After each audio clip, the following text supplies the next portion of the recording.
quisiera llamar la atención un poco respecto a lo que estaba hablando la profesora Catalina, y es que estamos en un momento bastante crucial. Creo yo que las transiciones se están dando a las malas, ¿cierto? El cambio climático es una cosa que nos está, digamos, tocando la puerta. No sé si han visto noticias recientemente. Este año en Alaska encontraron más de 10.000 cangrejos muertos. En el Amazonas más o menos unos 100 delfines rosados muertos. En las costas del Golfo de México miles de peces. Y todavía hay un grupo de personas significativo en el mundo que no se despierta con este asunto. Y hay una relación, por supuesto, directa con la industria extractiva. Llevamos, digamos, miles de años matándonos por la consecución de piedras preciosas, más recientemente por petróleo y más recientemente aún por materiales críticos que nos exigen las hoy llamadas transiciones energéticas.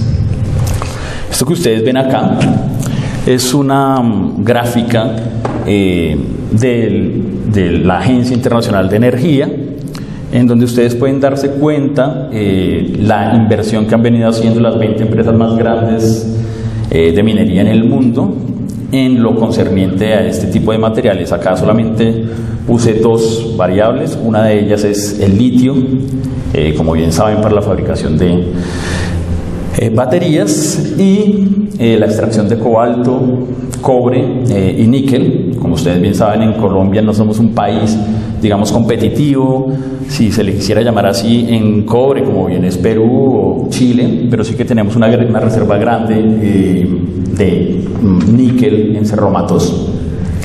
Esto es para llamar la atención de cómo es que, de alguna manera, las transiciones, especialmente el sector de movilidad, digamos, los vehículos eléctricos, están jalando la demanda de materiales críticos, y esto pues está en el centro de lo que llamamos las transiciones energéticas, que suenan tanto hoy por hoy.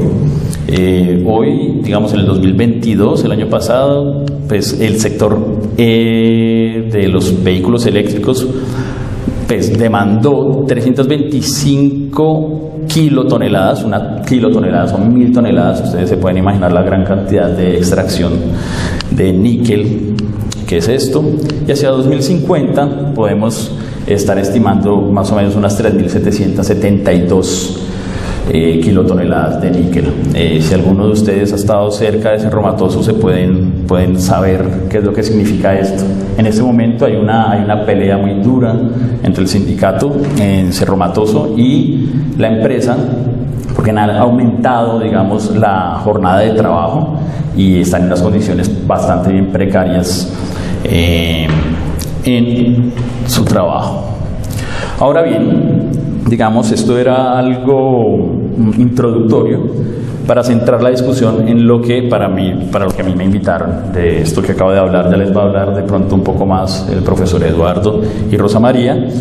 Pero esta gráfica que ustedes ven aquí es una heurística, un modelo, una forma de ver las transiciones que apareció en el año 2002 en Holanda, en el centro de los estudios sociales de la ciencia y la tecnología, en donde se considera aquí básicamente que es un proceso histórico de cambio tecnológico y social de largo plazo. Esto es evolutivo, digamos, esto tiene un dejo de la economía de la innovación, que es evolutiva, que implica un cambio estructural de la sociedad.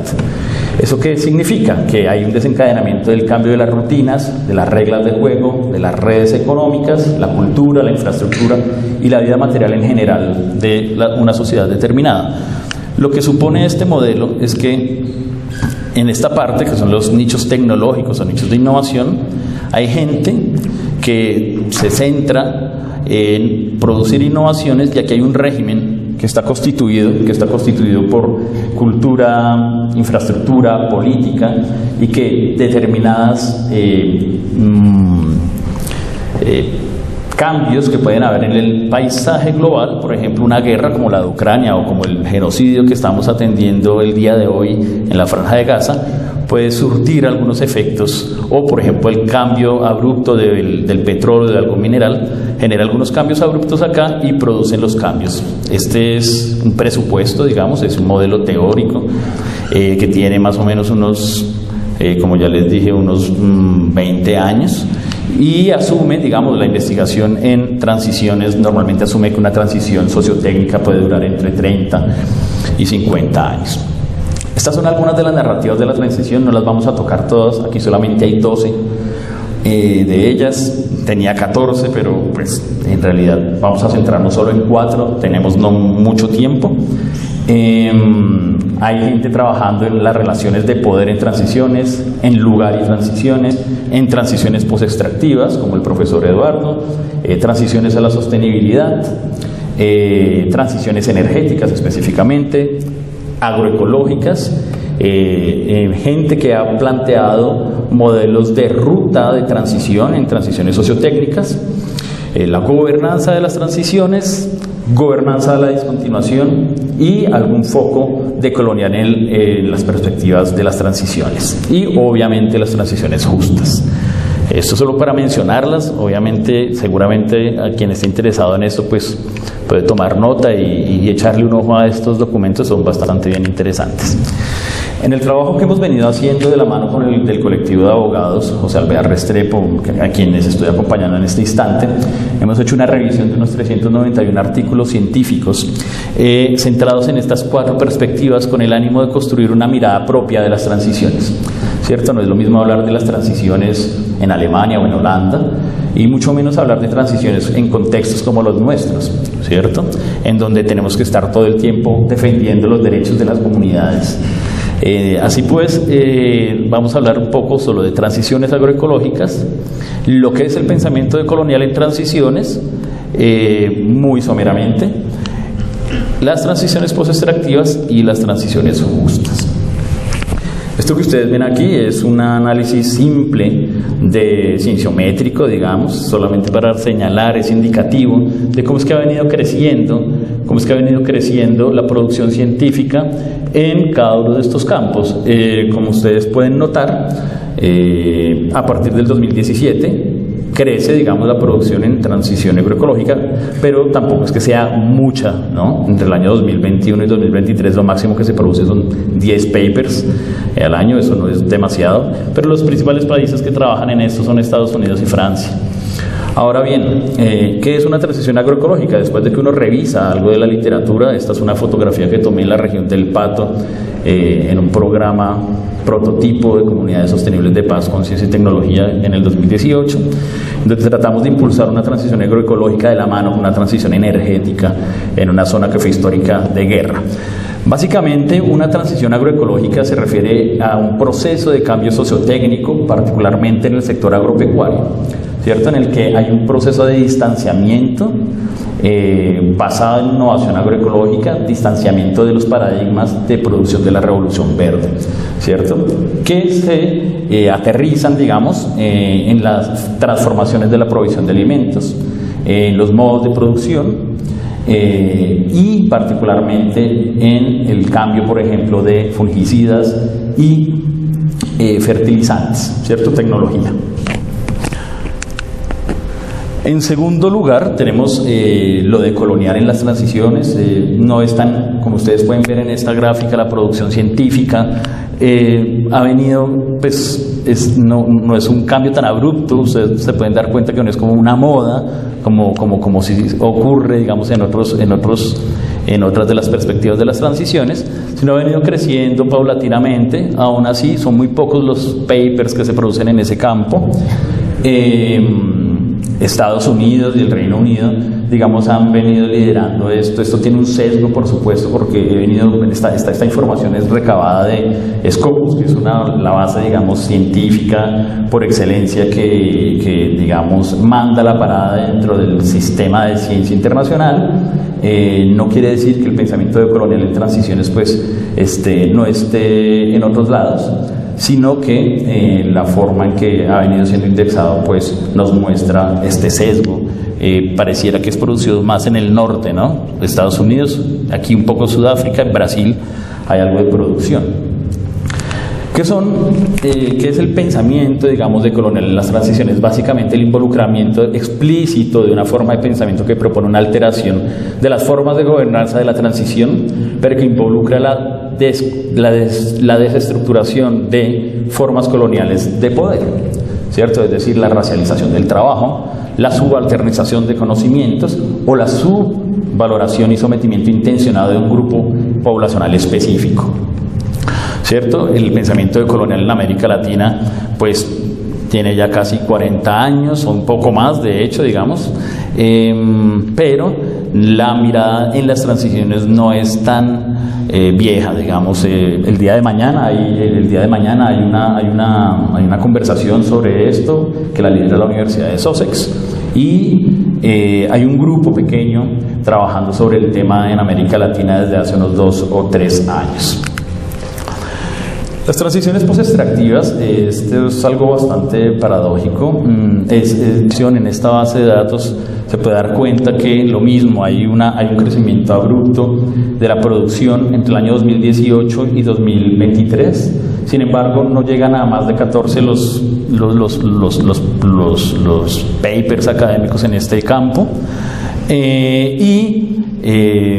Obviamente estuve buscando la información del profesor Eduardo y son muy pocos los documentos que se encuentran allí indexados, a pesar de lo influyente que ha sido el pensamiento en transiciones postextractivas en América Latina para todos los que estudiamos este tema.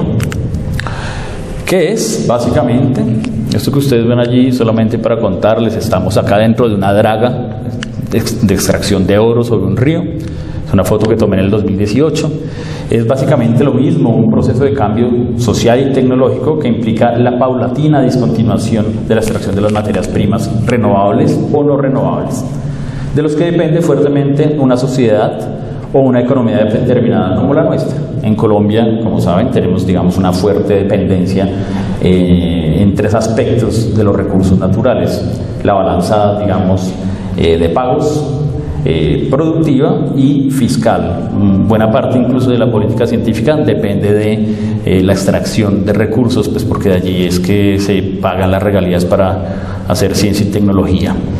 Pueden haber 3 vías de transición si uno lo quiere, para los que no, digamos, están muy relacionados con la literatura, pero pues puede haber un escenario de sostenimiento del extractivismo depredador, un neoextractivismo, y una transición a un extractivismo indispensable. Esto es interesante porque indispensable significaría pensar de alguna manera qué es lo que necesita una sociedad o la sociedad general en el mundo respecto a lo que uno tendría que extraer. Pero bueno.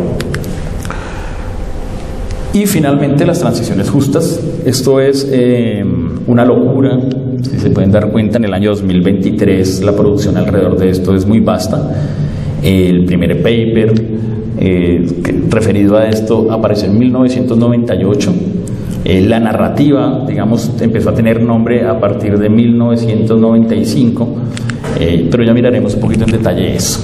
¿Qué es una transición justa? Son lo mismo, un proceso de cambio social y tecnológico regularmente asociado a la transformación de la matriz energética, digamos, como una estrategia, mecanismo o forma de combatir el cambio climático y fomentar la descarbonización de la generación, transmisión, consumo de energía de una forma justa. La pregunta de siempre será: ¿justo entendido como qué? ¿Qué es lo justo? En este caso, la literatura normalmente sugiere que tiene que ver con justicia, especialmente para los trabajadores de las industrias que se ven afectadas por un cambio o por una transición productiva, normalmente en la industria energética, ¿cierto? Que se ve afectada por la transición, las comunidades o usuarios finales o consumidores de energía. Si alguno de ustedes ha estado en Jipirachi, esto es en La Guajira, esta es la ranchería, y ahí, pues bueno, ahí ustedes habrán visto normalmente esas turbinas de producción que hay ahora, que seguramente nos hablarán más al rato, de pronto, Rosa María. El origen y la trayectoria, digamos, sencilla de las transiciones justas, esto aparece más o menos en los años 70, con la debacle, digamos, del estado de bienestar en Canadá y en Estados Unidos.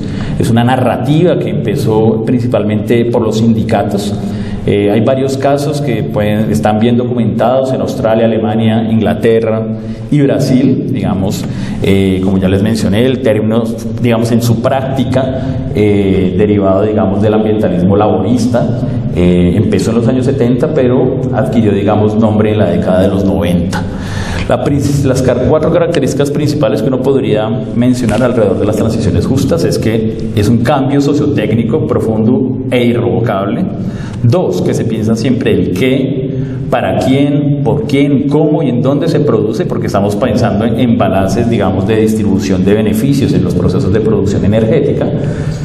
3, digamos que son inevitables y son controversiales porque se centran en el bienestar no solo social, sino ecosocial. Eso quiere decir que son simétricas y obviamente hay industrias y hay grupos de personas que nunca van a estar de acuerdo con este asunto. Y finalmente, pues tiene sus bases en el ambientalismo laborista.